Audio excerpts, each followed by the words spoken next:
They said his eyes were cold enough to freeze hell over. James Moretti, the King of Chicago, a man who owned the police, the judges, and half the skyline. Beside him sat Isabella, the woman everyone feared even more, a beauty so cruel she made grown men tremble. But that night, in the most expensive restaurant in the city, the silence wasn't broken by a gunshot. It was broken by a waitress, a girl with $0 in her bank account and a stained apron. She didn't use a gun. She didn't use a knife. She took down the Mafia's most dangerous woman with a salad fork, and what she found on that silver prong didn't just end a marriage. It started a war. The rain in Chicago didn't wash the city clean. It just made the grime slicker. Adele barely noticed the downpour as she sprinted towards the rear entrance of the gilded cage. It was 6:55 p.m. If she was 1 minute late, Henderson would fire her. And if Henderson fired her, she wouldn't make rent, which meant she'd be back on the streets of the South Side, a place she had promised her dying mother she would never return to. "You're cutting it close, Rinaldi," the maitre d', Henderson, hissed as she burst through the kitchen doors. He was a small man with a moustache that looked like it was drawn on with a Sharpie, and he smelled perpetually of nervous sweat and cheap cologne. "Sorry, Mr. Henderson. The L train was down at Weston," Adele gasped, tying her apron with practiced speed. She smoothed her black skirt, checked her white button down for lint, and pulled her dark hair back into a severe bun. "I don't care about the train. I care about table 1, Henderson said, his voice dropping to a terrified whisper. The kitchen went silent. The chefs stopped chopping. The dishwashers stopped scrubbing. Even the steam rising from the pots seemed to pause. Table 1. "They're coming," Adele asked, feeling a cold knot form in her stomach. "He is coming," Henderson said, wiping his forehead with a handkerchief. "James Moretti. And he's bringing her." A collective shudder went through the staff. James Moretti was the CEO of Moretti Holdings, a legitimate real estate empire that barely concealed the massive criminal underworld beneath it. He was dangerous, yes, but he was known to be a gentleman criminal. He tipped well, spoke quietly, and never made a scene. The problem was his fiancée, Isabella Thorne. Isabella was a nightmare wrapped in designer silk. She was the daughter of a rival family from New York, a peace treaty in the form of a woman. She was beautiful, rich, and possessed a cruelty that bordered on psychotic. Last month, she had a waiter fired and blacklisted from every restaurant in the city because he poured the sparkling water too aggressively. "Sarah called out sick," Henderson said, looking at Adele with desperate eyes. "She's terrified of Isabella. You're the only one left with the etiquette training to handle them." Adele nodded slowly. Before her father's antique business had collapsed and he had gambled away their life savings, Adele had grown up in this world. She knew which fork was for oysters and which was for salad. She knew that a 1982 Chateau Margaux needed to breathe for exactly 45 minutes. She knew the language of the rich. She just didn't have the money anymore. "I'll take the table," Adele said quietly. "Good. God help you," Henderson muttered. "And Adele, don't make eye contact with him. And whatever you do, do not correct her. If she says the sky is green, you ask her what shade." Adele stepped out onto the floor of the gilded cage. The restaurant was a cavern of gold leaf, velvet, and shadows. Crystal chandeliers hung like frozen tears from the ceiling. At exactly 7 p.m., the heavy oak doors swung open. 4 bodyguards in Brioni suits entered first, scanning the room with earpieces buzzing. Then James Moretti walked in. He was taller than he looked in the papers, with broad shoulders and a tailored black suit that cost more than Adele would earn in 10 years. His face was hard, angular, with a scar cutting through his left eyebrow, but his eyes were a startling, intelligent blue. On his arm was Isabella. She wore a dress the color of fresh blood, slashed low in the front and back. Diamonds glittered at her throat, heavy, ostentatious stones that screamed power. She looked like a queen. But Adele, watching from the shadows of the service station, noticed something else. She noticed the way Isabella's hand gripped James's forearm. It wasn't affection.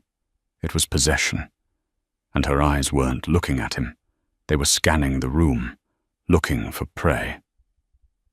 They sat at table 1, the secluded booth in the back. Adele took a deep breath. She grabbed her notepad. "Showtime," she whispered to herself. The first 20 minutes were a masterclass in humiliation. Isabella sent the water back because it was too cold. She sent the bread basket back because the crust was too rustic. She snapped her fingers at Adele as if she were a stray dog.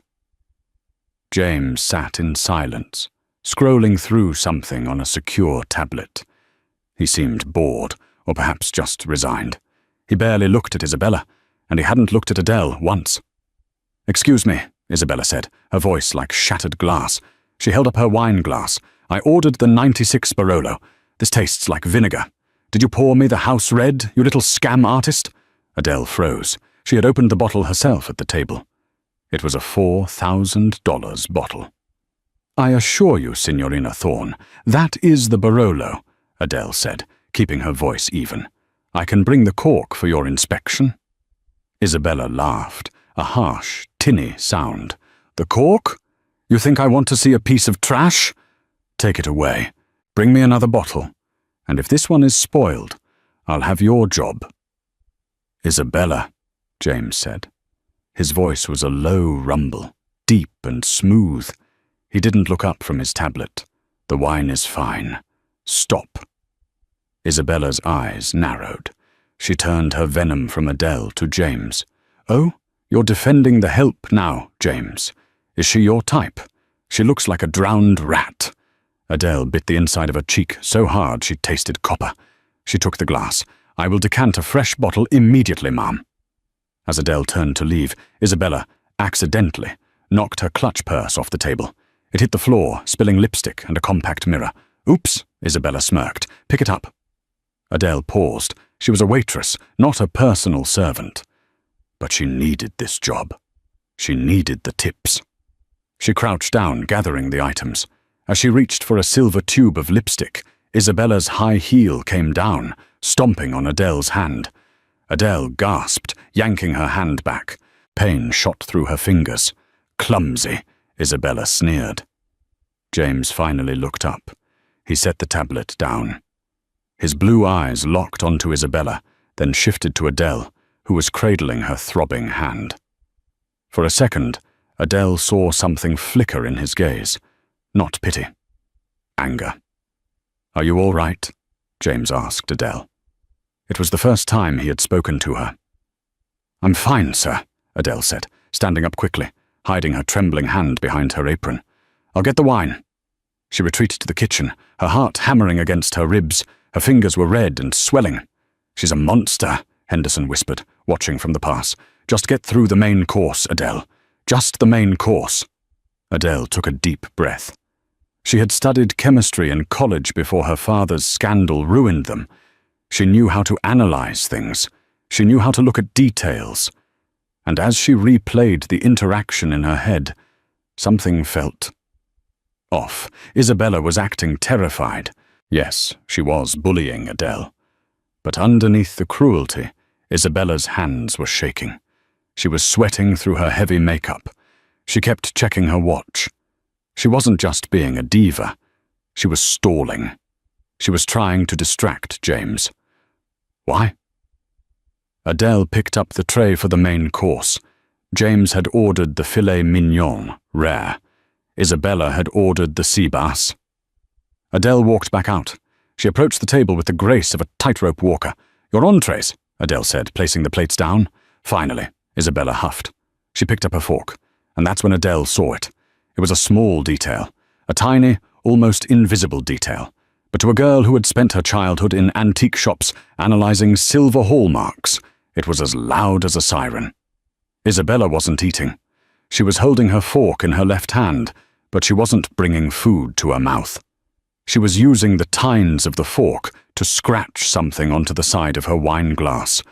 A rhythmic scratching. Scrape, scrape, tap, scrape. Adele paused, holding the water pitcher. Isabella looked at James. "Eat, darling. You must be starving." James picked up his steak knife.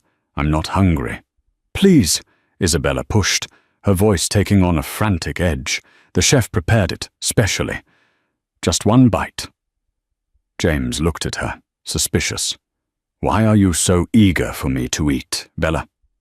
"I just want you to be happy," she smiled, but the smile didn't reach her eyes. James sighed and cut a piece of the steak. He raised the fork to his mouth. Adele's eyes dropped to James's fork, then to Isabella's fork. Wait, the restaurant used Christoffel Sterling silver, high polish, flawless, but the fork in James's hand, the tines were slightly dull, a matte grey film near the handle. Adele's mind raced back to her chemistry labs. Silver sulfide creates tarnish, but silver reacts instantly to certain sulfides found in... And then she saw Isabella's ring, a massive emerald. But the setting was open, and directly under the stone, resting against the metal of the fork she had been holding before she swapped them, Isabella had swapped forks. When the appetizers were cleared, Isabella had switched her unused fork with James's. "Stop!" The word ripped out of Adele's throat before she could stop it. The silence that followed was absolute. James froze, the fork an inch from his lips. He didn't drop it. He didn't flinch. He just slowly turned his head to look at Adele. His expression was unreadable, lethal. Isabella slammed her hand on the table. "How dare you! You insolent little—" "Don't eat that," Adele said, her voice shaking, but her posture rigid. She stepped forward, violating the personal space of the most dangerous man in Chicago. "Excuse me?" James asked softly. "Get security," Isabella shrieked, standing up. "She's crazy. She's trying to attack us. Silas." The lead bodyguard, Silas, a mountain of a man, moved towards the table, his hand reaching inside his jacket. "Stay back, Silas," James commanded. He didn't look away from Adele. He lowered the fork slowly to the plate. "Give me one reason why I shouldn't have you dragged out of here and buried in a cornfield, miss." "Rinaldi," Adele said. "Adele Rinaldi. Miss Rinaldi. Explain." "The fork," Adele said, pointing a trembling finger. "Look at the tines. Near the neck." Isabella lunged. "She's insane. It's dirty. The service here is filth." She reached out to grab James's fork, trying to knock it off the table. Adele moved faster. Years of dodging creditors and navigating crowded kitchens had given her reflexes. She slapped Isabella's hand away, a move that made the entire restaurant gasp, and grabbed the fork herself. "You touched me!" Isabella screamed. "James, kill her! She touched me!" Adele held the fork up to the chandelier light. "Mr. Moretti, do you see that grey film? The matte finish?" "It's tarnish!" Isabella yelled. "It's cheap silver!" "It is Christoffel Sterling," Adele shot back, her voice gaining strength. "It doesn't tarnish like that unless it's exposed to a high concentration of sulfur or arsenic." James's eyes narrowed. "Arsenic? She's lying!" Isabella was hyperventilating now. "She's a waitress. What does she know about chemistry?" "I was a third-year pre-med student at Northwestern before I had to drop out," Adele lied. "Well, partially. She was a chemistry major, not pre-med, but the authority helped. And I know that specific oxidation pattern." Adele grabbed her water glass, the one with the lemon wedge she had poured for herself at the service station. "If this is just tarnish," Adele said, looking James in the eye, "then lemon juice, citric acid, will clean it slightly. But if it's a sulfide-based toxin, the acid will accelerate the reaction and turn the silver black instantly." Isabella's face went pale. "Don't you dare!" James looked at his fiancée, seeing the fear in her eyes. Then he looked at Adele. "Do it!" James ordered. Adele dipped the tines of the fork into the lemon water. She swirled it for 3 seconds. The room was so quiet you could hear the traffic on Michigan Avenue outside. She pulled the fork out. It wasn't silver anymore. The tines were jet black, coated in a thick, dark sludge where the metal had reacted violently. The chemical stench hit them a second later, bitter almonds and rot. Adele placed the black fork on the white tablecloth. It looked like a charred bone. "He would have been dead before the check came," Adele whispered. James stared at the black fork. The realization washed over him. He slowly turned to Isabella. Isabella was trembling, backing away, clutching her emerald ring. "James, no. She rigged it. It's a magic trick. She's a witch." "The ring," Adele said, her adrenaline peaking. "The poison is in a dissolvable wax under her ring setting. She transferred it to the fork handle, and gravity pulled it down to the tines." James stood up. He didn't yell. He didn't flip the table. He simply adjusted his cufflinks. "Silas," James said. His voice was devoid of humanity. "Boss? Lock the doors. No one leaves." Isabella bolted. She kicked off her heels and sprinted toward the kitchen doors, but she wasn't fast enough. Silas intercepted her, grabbing her by the arm. She screamed, a feral, ugly sound that shattered the elegance of the gilded cage. "Get off me! My father will kill you! I am a DeLuca!" she shrieked. James walked over to her. He loomed over her like a dark god. He reached out and ripped the emerald ring off her finger. He held it up to the light, inspecting the underside. He saw the residue. He looked at Isabella with disgust. "Your father isn't the problem, Bella. I am." He nodded to Silas. "Take her to the car. The trunk." "No, James, please." "Down." Isabella was dragged out, her heels scraping across the expensive parquet floor, leaving scuff marks that would cost thousands to fix. The restaurant was dead silent. Every patron was staring. James turned back to the table. He looked at the poisoned steak. He looked at the black fork. Finally, he looked at Adele. She was standing there, shaking now that the adrenaline was fading, clutching her tray against her chest like a shield. James walked up to her. He was terrifyingly close. She could smell his cologne, sandalwood and cold rain. "Adele Rinaldi," he said, testing the name. "Yes, sir. You just saved my life. I just didn't want you to die on my shift, sir. The paperwork is terrible." A corner of James's mouth twitched. A smirk. "Give me your hand," he commanded. Adele hesitated, then held out her hand, the one Isabella had stomped on. It was bruising, purple and blue across the knuckles. James took her hand in his. His grip was surprisingly gentle, his thumb grazing the bruise. His skin was warm. "She hurt you," he said darkly. "It's fine," Adele stammered. "It is not fine." He released her hand and reached into his jacket pocket. He pulled out a black card made of heavy metal.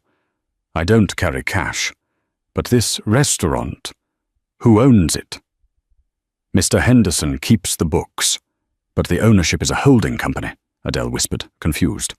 Henderson appeared, sweating profusely. "Mr. Moretti, I am so sorry. I had no idea. "Quiet," James said without looking at him. He kept his eyes on Adele. "You're fired." Adele's heart stopped. "What?"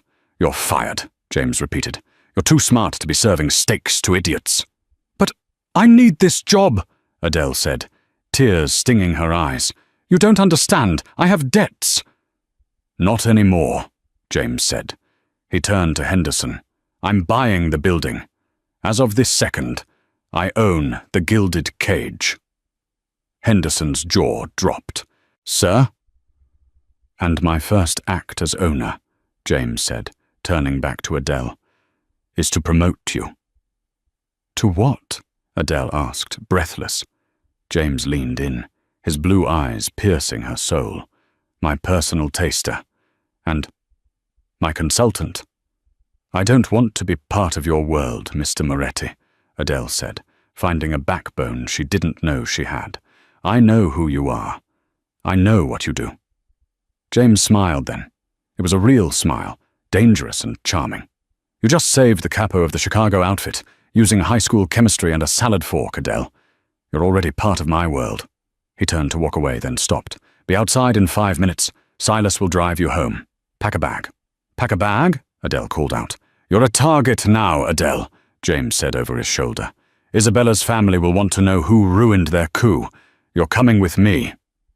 And with that, he walked out into the rain. Adele stood in the center of the silent restaurant, the black fork still lying on the table like a cursed artifact. The ride to James's estate was a blur of rain-streaked windows and suffocating silence. Adele sat as far away from James as the leather interior of the armored SUV would allow, clutching her bruised hand. "You're kidnapping me," Adele said, her voice small but firm. She stared at the back of Silas's head in the driver's seat. James didn't look up from his phone. The blue light illuminated the sharp angles of his face, making him look more statue than man. "I'm securing an asset. There's a difference. I have a life. I have a cat. I have rent due on Tuesday. Your rent is paid for the next century," James said flatly, "and I'll have someone pick up the cat." "What's its name?" "Mr. Whiskers," Adele muttered, then immediately felt ridiculous. "Look, Mr. Moretti, I appreciate the job offer, really. But I can't be involved in a Mafia war. I'm just a waitress who paid attention in chemistry class." James finally turned to her. The intensity of his gaze made the air in the car feel thin. "You think Isabella Thorne is going to let you live?" he asked, his voice low and devoid of pity. "You humiliated her. You exposed her as an incompetent assassin in front of her fiancé and her bodyguards. The DeLuca family, her family, operates on pride. Blood for blood. If I let you out of this car, you will be dead within the hour. A mugging gone wrong in an alley." Adele swallowed hard. She knew he was right. The DeLucas were legendary for their brutality. "So what? I just live with you now?" "For now," James said, "until I dismantle them." The car turned off the highway and began to climb a winding private road along the cliffside of Lake Michigan. At the top stood a structure of steel and glass that looked less like a house and more like a fortress. The Glass Fortress, the papers called it. As they pulled into the subterranean garage, a team of armed men swarmed the vehicle. Adele flinched. "Relax," James said, opening his door. "They work for me. Stay close." He led her into an elevator that shot up 50 floors in seconds. When the doors opened, Adele gasped. The penthouse was a sprawling masterpiece of modern architecture, with floor-to-ceiling windows overlooking the storm-tossed lake and the glittering city skyline. It was beautiful, cold, and utterly terrifying. "Silas, show Miss Rinaldi to the East Wing guest suite," James commanded, taking off his wetsuit jacket, "and get the medical kit." "I can bandage myself," Adele said quickly. James stopped. He walked over to her, encroaching on her space until she had to tilt her head back to look at him. He reached out and took her injured hand again. The bruise had darkened to an ugly purple. "You were hurt, protecting me," James said. His thumb brushed her knuckles, sending a jolt of electricity up her arm that had nothing to do with pain. "In my world, loyalty is the only currency that matters. You showed loyalty to a stranger. That makes you rare." He led her not to the guest room, but to the kitchen, a kitchen larger than her entire apartment. He sat her on a marble island stool. "Ice," he ordered Silas, who had appeared with a kit. For the next 10 minutes, the most feared man in Chicago played nurse. He wrapped her hand with professional efficiency. Adele watched him, mesmerized. He had killed men. She knew that, but his hands were steady and gentle. "Why didn't you marry her?" Adele asked softly. "Before tonight. You knew she was crazy." James taped the bandage. "It was a merger. Her father, Salvatore De Luca, controls the shipping docks. I control the unions and the real estate. Together we would have owned the Midwest. The marriage was a necessary evil." "And now?" James looked up, his eyes cold. "Now the merger is off, and Salvatore will take that as a declaration of war." He finished the bandage. "Go to sleep, Adele. Tomorrow, you earn your keep." Adele was led to a bedroom that cost more than her father's life earnings. She locked the door, pushed a heavy dresser in front of it, and curled up on the bed. She didn't sleep. She watched the rain hit the glass, wondering if she had just traded a quick death for a slow one. Adele woke up to the smell of espresso and the sound of shouting. She disentangled herself from the Egyptian cotton sheets, threw on the silk robe that had been left for her, and crept out into the hallway. The shouting was coming from the main atrium. She peeked over the railing. James was standing in the center of the room, shirtless, sweating, hitting a heavy bag. Thud, thud, crack. Each punch sounded like a gunshot. His back was a map of scars, knife wounds, bullet grazes, old battles. Silas was standing nearby, holding a tablet. "Boss, Salvatore is burning down our warehouses in the South Loop. He says it's retribution for kidnapping his daughter." James stopped the bag with one hand. "Kidnapping? I sent her home in a trunk. She's fine." "He's spinning the narrative," Silas said. "He's telling the other families you broke the truce. He's putting a bounty on you. And on the girl." James grabbed a towel and wiped his face. He looked up and saw Adele watching from the balcony. He didn't look embarrassed. He looked calculated. "Come down, Adele," he called out. Adele tightened her robe and walked down the floating staircase. "Good morning." "Is it?" James tossed the towel aside. "Come into the office. We have work to do." The office was a wall of monitors. On the screens were live feeds of the city, bank accounts, shipping routes. "You said you were a chemistry major," James said, sitting behind a massive ebony desk. "But you know antiques. You know etiquette. You know how to read a room. Why is a girl with your skill set waiting tables at the Gilded Cage?" Adele hesitated. "My father was bad with money."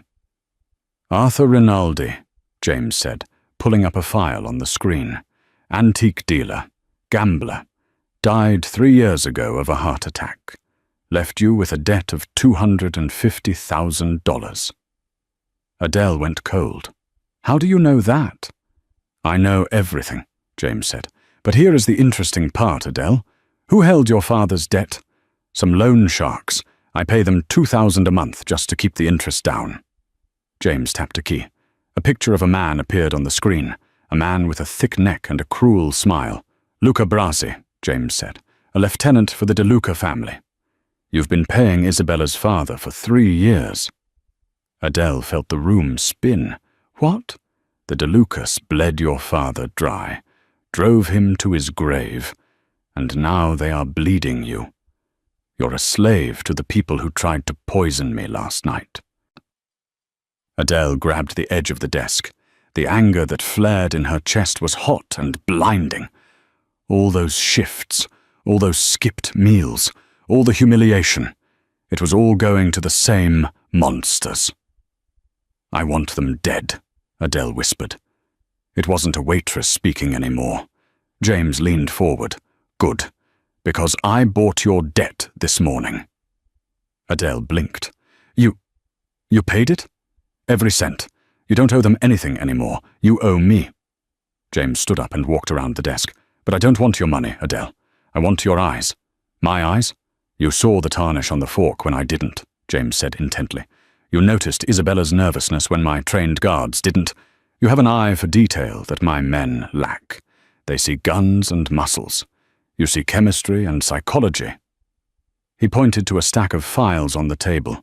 "The De Lucas are smuggling something through my city. They are using the merger talks as a cover to move a shipment that is worth billions. I don't know what it is, and I don't know how they are moving it. If I can find it and expose it, I can destroy Salvatore without firing a shot.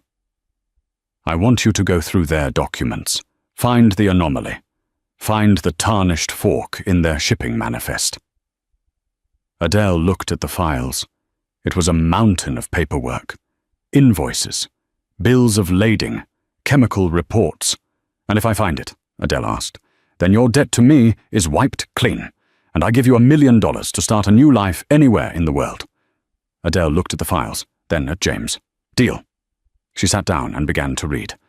For the next 72 hours, the penthouse at the top of the glass fortress became a cage of gold and silence. Outside, Chicago was being battered by a relentless storm that turned the skyline into a gray smear. Inside, Adele Rinaldi was dissecting the criminal empire of the De Luca family, one sheet of paper at a time. She had turned the floor-to-ceiling glass wall of the office into a chaotic mind map. Using dry erase markers, she had drawn timelines, connected shipping routes, and circled chemical formulas that didn't add up. She lived on espresso and the adrenaline of survival, her hair tied back in a messy knot, wearing one of James's crisp white dress shirts that swallowed her small frame. James Moretti watched her. He spent most of the time pacing the perimeter of the room like a caged tiger, fielding calls from his captains, ordering counterstrikes on DeLuca territories. But his eyes always drifted back to Adele. He was used to women who wanted his money, his power, or his body. He wasn't used to a woman who ignored him completely to calculate the specific gravity of liquid imports. It was 3 a.m. on the third night when the breakthrough happened. The penthouse was dim, lit only by the lightning flashing over Lake Michigan. Adele was staring at a manifest from a month ago, chewing on the end of a marker. "It's a lie," she whispered. James, who was cleaning a custom Sig Sauer P320 on the leather sofa, looked up instantly. "What is?" "The olive oil," Adele said, her voice gaining strength. She tapped the glass wall hard. "Come look at this." James holstered the weapon and walked over, standing close behind her. The heat radiating from him was distracting, but Adele forced herself to focus on the numbers. The DeLucas claim this container, shipment ID 8944, is full of extra virgin olive oil from Naples, Adele explained, circling the weight declaration. But look at the thermal logs required by maritime insurance. The container was kept at exactly 4 degrees Celsius for the entire 3-week journey. "Maybe they like their oil cold," James said, his voice a low rumble near her ear. "No," Adele turned to face him, her eyes bright with the thrill of the hunt. "Olive oil solidifies and becomes cloudy at that temperature. It ruins the texture. No distributor would ship it that cold. But 4 degrees Celsius, that is the universal preservation standard for biological organic material, organs, blood plasma, stem cells." James's expression darkened, the playful curiosity vanishing instantly. "Biologicals?" "I cross-referenced the receiver address," Adele continued, grabbing a stack of printed papers. "Asclepius Logistics. It sounds like a medical supplier, but look at their tax filing. It's a shell company registered in the Caymans, with no medical license. They aren't importing oil, James. They're smuggling human tissue. It's a black market organ farm." James took the papers from her hand, his jaw tightening. Salvatore De Luca is old school. Gambling, loans, unions. But this is harvesting. If he's moving unlicensed biologicals through commission territory, he's not just breaking the law, he's breaking the code. The other families would execute him for bringing this kind of federal heat down on the organization. "There is something else," Adele said, her voice dropping to a whisper. She felt sick saying it. "I found the reason why Isabella chose the gilded cage for dinner." She held up the final document. It was a customs clearance form, stamped and signed. "The signature," Adele pointed. "It's not a customs officer. It's a proxy signature, allowed for trusted local liaisons." James looked at the scrawled name. M. Henderson. The silence in the room was deafening. "Henderson," James breathed, the betrayal hitting him like a physical blow. "My restaurant manager, the man who poured my wine for 10 years. He wasn't just managing the floor, Adele realized, the horror dawning on her. The restaurant is 3 blocks from the Port Authority. It was a drop site. Henderson has been signing off on the DeLuca shipments, burying the thermal logs so no one asked questions. He's their gatekeeper. "And that," James said, his eyes turning to ice, "is why Isabella tried to kill me at dinner. She wasn't just being dramatic. She was there to pick up the manifests from Henderson. I was just loose ends to be tied up." James grabbed his phone, his thumb hovering over Silas's number. "I'm going to skin him alive." Ding! The sound didn't come from his phone. It came from the private elevator in the foyer, the one that required a retinal scan and a 6-digit code to access. James froze. He looked at the elevator indicator. The numbers were climbing. 48, 49, 50. "Adele," James said, his voice terrifyingly calm. "Get behind the desk." "Who is it?" Adele asked, backing away. "Silas?" "Silas would have radioed," James said, racking the slide of his gun. "Henderson didn't just sign papers. I gave him emergency access codes to the building when I bought the deed 3 days ago. He just let them in." The elevator doors didn't open. They exploded. A shaped C4 charge blew the steel doors off their hinges, sending a shockwave of heat and shrapnel tearing through the penthouse. The blast threw James backward over the sofa. Adele screamed as the floor-to-ceiling windows shattered, raining millions of diamonds of safety glass onto the marble floor. The wind and rain from the storm outside roared into the room instantly, swirling the papers Adele had been working on into a chaotic cyclone. "Clear left! Clear right!" voices shouted from the smoke. Men in tactical black gear, wearing gas masks, stormed through the burning elevator shaft. "James!" Adele screamed, crawling through the glass shards. James rolled to his feet, blood trickling from a cut on his forehead.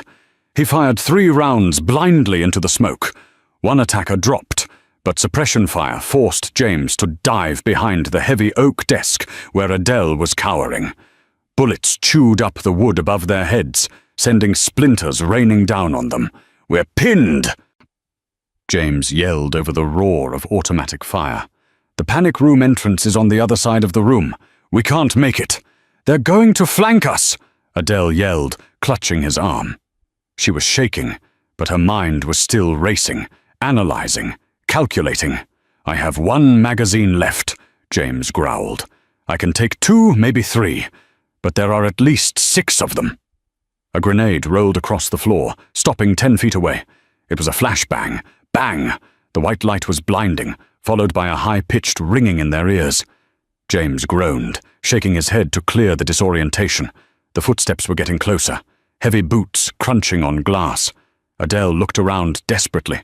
She needed a weapon. She needed a reaction. Her eyes landed on the wet bar built into the bookshelf behind them.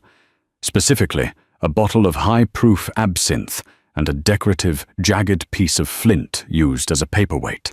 She grabbed the bottle. "James, cover your eyes." "What?" "Fire." "No," Adele screamed. She didn't have a rag. She didn't have time for a fuse. She relied on pure, volatile chemistry. She smashed the neck of the bottle against the desk, splashing the high-alcohol liquid over the carpet and the approaching gunman's boots. Then she grabbed the heavy flint lighter from the desk and hurled it into the puddle. Whoosh! The absinthe ignited with a violent blue and orange roar. The fire spread instantly across the spilled alcohol, creating a wall of flame between them and the attackers. One of the gunmen screamed as the fire caught his tactical vest. The squad scrambled back, their formation broken by the sudden inferno. "Now!" James roared. He rose from behind the desk, firing through the flames. With the attackers distracted and blinded by the fire, James was lethal. Bang, bang, bang. 3 shots, 3 bodies hitting the floor. He grabbed Adele's hand, pulling her up. "Move to the service stairs!" They sprinted across the room, slipping on glass and wet papers. The fire suppression system finally kicked in, drenching them in freezing water, turning the room into a misty, hellish landscape of steam and smoke.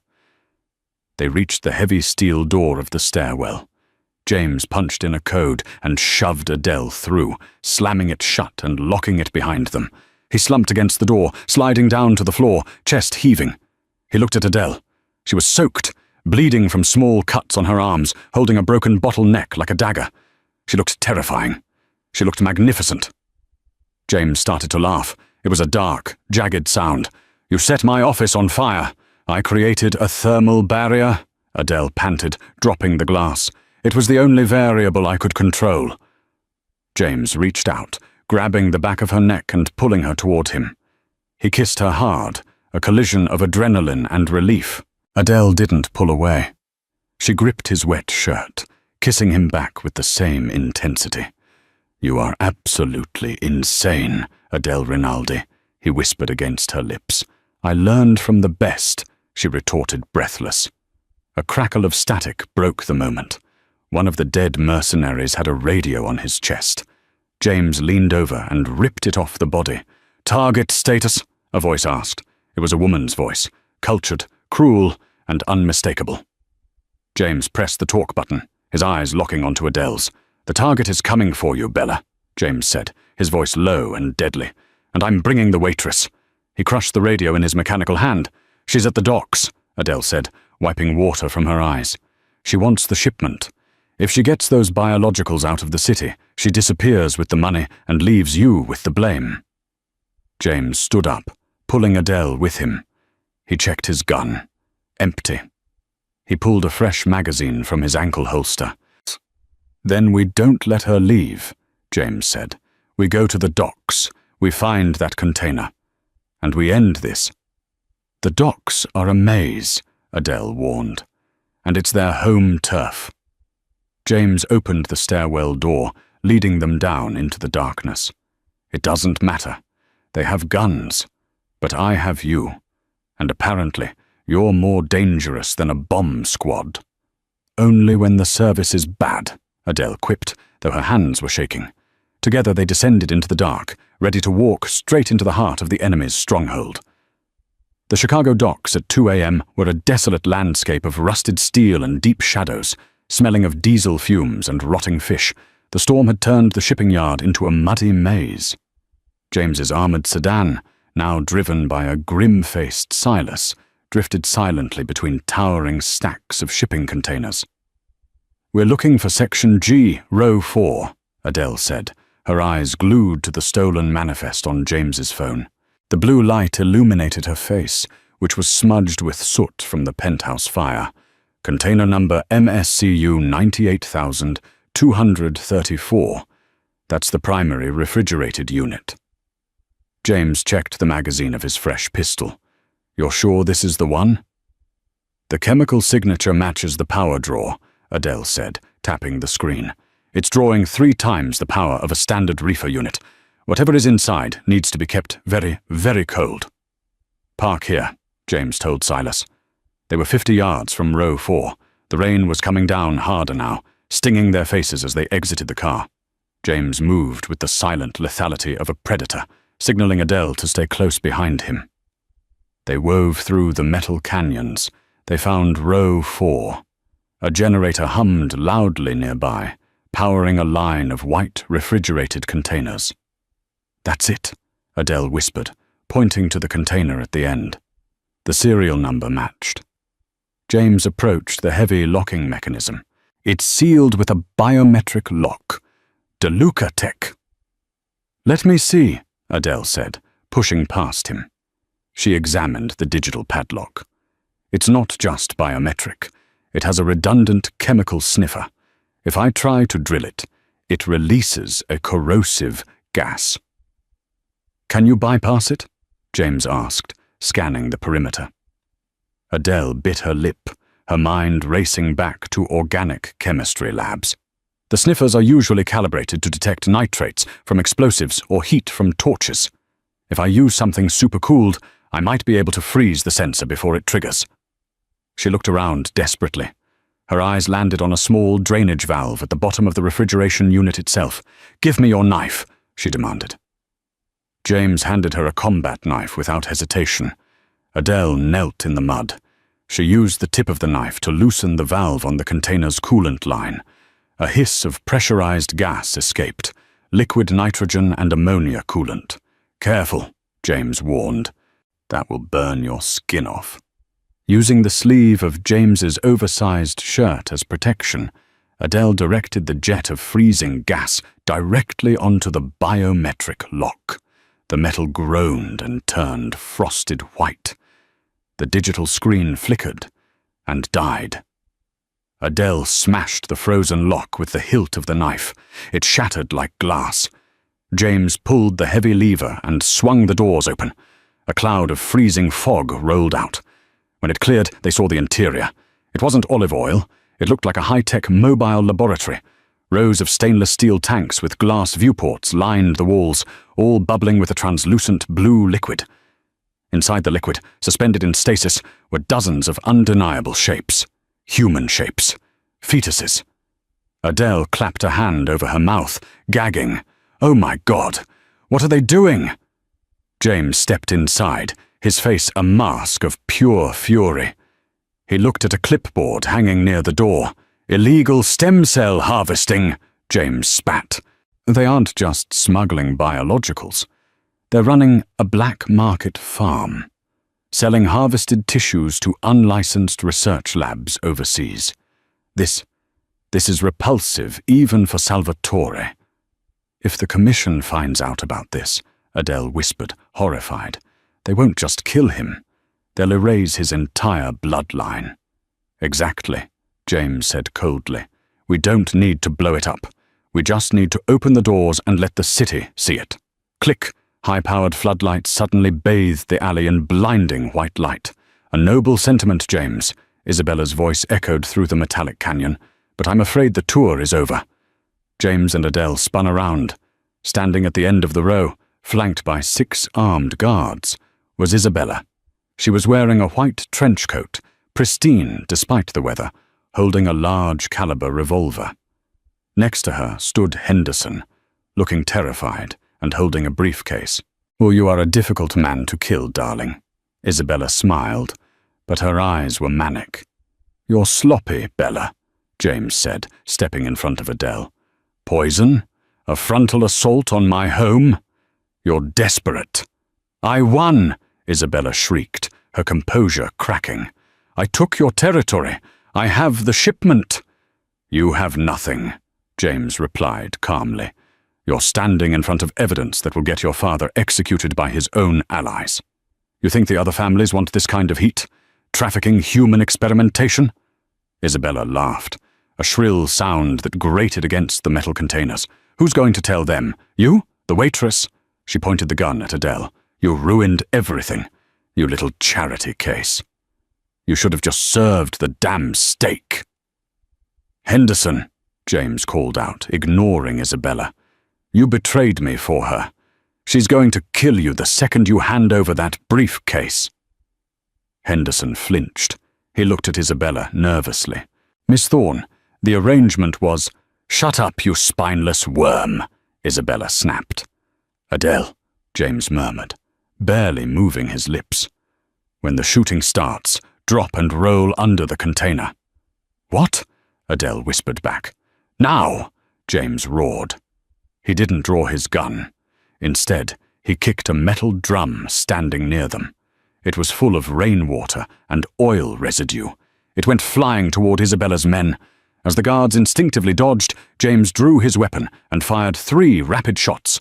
2 guards dropped. Isabella screamed and fired wildly. A bullet zinged past James's ear, sparking against the metal container. Adele dropped to the mud and rolled under the chassis of the refrigerated unit just as bullets began to chew up the ground where she had been standing. The noise was deafening in the confined space. Above her, James was a whirlwind of violence. He moved from cover to cover, returning fire with calculated precision. Silas had arrived with the car, using it as a shield, adding his own firepower to the mix. But they were outnumbered. Adele lay in the mud, watching the boots of the combatants splash around her. She saw Henderson try to run. Isabella shot him in the back without a second thought. He fell face down in a puddle, the briefcase spilling open, cash and passports scattered in the rain. Isabella was advancing on James, her guards pinning him down behind a crate. Adele knew James was going to die. She couldn't just lie there. She needed a weapon. She looked up at the undercarriage of the refrigerated container, the coolant lines, the ones she had used to freeze the lock. They were right above her head. Ammonia is highly flammable under certain conditions, especially when mixed with air and a spark. Adele crawled on her belly toward the generator unit that powered the container. It was roaring, hot and sparking from the rain. She grabbed the thick rubber coolant hose connecting the generator to the container. She pulled with all her strength, but it was reinforced. She needed something sharp. She saw James's combat knife lying in the mud where she had dropped it. She slithered over, grabbed it, and crawled back to the generator. "Hey, princess!" Adele yelled from under the container. The shooting stopped for a second. Isabella looked around, confused. Adele jammed the knife into the pressurized coolant line right next to the sparking generator engine. A massive geyser of pressurized ammonia and nitrogen erupted, spraying directly onto the hot, exposed engine block of the generator. The reaction was instantaneous. Kaboom! A massive fireball engulfed the end of the alleyway. The force of the blast lifted the multi-ton shipping container inches off the ground. Adele curled into a ball in the mud, shielding her head as heat seared her back, and shrapnel flew over her. When the ringing in her ears subsided, there was silence, save for the crackle of flames. She crawled out from under the container, coughing. The blast had knocked everyone down. Isabella's remaining guards were groaning on the ground, burned or stunned. James was standing up, shaking debris off his ruined suit. He looked at Adele, his eyes wide with disbelief and something else, a profound respect. "Did you just blow up another one of my assets?" he asked hoarsely. "Technically, this one belonged to the DeLucas," Adele coughed, wiping mud from her eyes. They looked toward where Isabella had been standing. She was lying near the edge of the docks, her white coat scorched. She was trying to crawl towards her dropped gun. James walked over and kicked the gun into the dark water of the harbor. Isabella looked up at him, her face streaked with soot and hatred. "Do it, James. Kill me. Be the monster everyone says you are." James looked down at her. The rage was gone from his face, replaced by icy indifference. "Killing you is too easy, Bella," James said, "and it's bad for business." He pulled out his phone. It had survived the blast. He took a photo of the open container with its gruesome contents and another photo of Isabella lying next to it. "I'm sending these to the commission," James said. "They will handle you, and your father. By morning, the DeLuca name will be erased from the history books. You won't be dead, Isabella. You'll be unpersoned. No money, no allies, no anywhere to run." Isabella screamed, a sound of pure despair, as the reality of her fate set in. It was a fate far worse than a bullet in the head. Sirens were wailing in the distance. The police finally alerted by the explosion. "We have to go," James said, extending a hand to Adele. Adele looked at his hand. The hand of a killer, yes, but also the hand that had bandaged hers, the hand that had pulled her out of a life of debt and fear. She took it. They walked away from the burning wreckage, leaving the sirens and the screaming woman behind them, disappearing into the rain-soaked shadows of the city that James Moretti now truly ruled. The next morning, the headlines screamed about a gangland explosion at the docks and the discovery of a horrific human trafficking ring. Salvatore De Luca was found dead in his home. A heart attack, according to official reports. Isabella vanished. Adele Rinaldi never went back to waiting tables. She didn't take the $1 million and run, either. She sat in the newly renovated office of the penthouse, looking out at the city. The glass was fixed. A new desk was in place. James walked in, placing 2 cups of espresso on the desk. He sat on the edge of it, looking down at her. "The debts are cleared," James said. "The DeLuca territories are absorbed. Business is booming." "Good," Adele said, taking a sip. "Did you look over the real estate contracts for the new waterfront development?" "I did," James smiled, a genuine look that reached his eyes. "You found 3 loopholes that would have cost me millions in taxes. You're earning your keep, consultant." He reached out and tucked a stray strand of hair behind her ear. His touch sent that familiar jolt through her. "They still fear me, you know," James said softly. "The city." "Good," Adele replied, leaning into his touch. "Let them fear the king." She looked up at him, her eyes sharp and clear. "As long as the king respects the woman holding the fork." And that is how Adele Rinaldi went from serving the Mafia's most dangerous couple to bringing down an empire with nothing but high school chemistry and nerves of steel. She proved that sometimes the most lethal weapon in the room isn't the gun under the table, it's the salad fork on top of it. What would you have done in Adele's shoes? Would you have taken the $1 million and run? Or stayed to fight alongside the devil in the expensive suit? Let us know in the comments below. If you enjoyed this roller coaster of a mafia romance drama, smash that like button and subscribe to the channel. We drop new, intense stories every week that you won't want to miss. Ring the bell so you're the first to know when the next drama drops. Thanks for watching,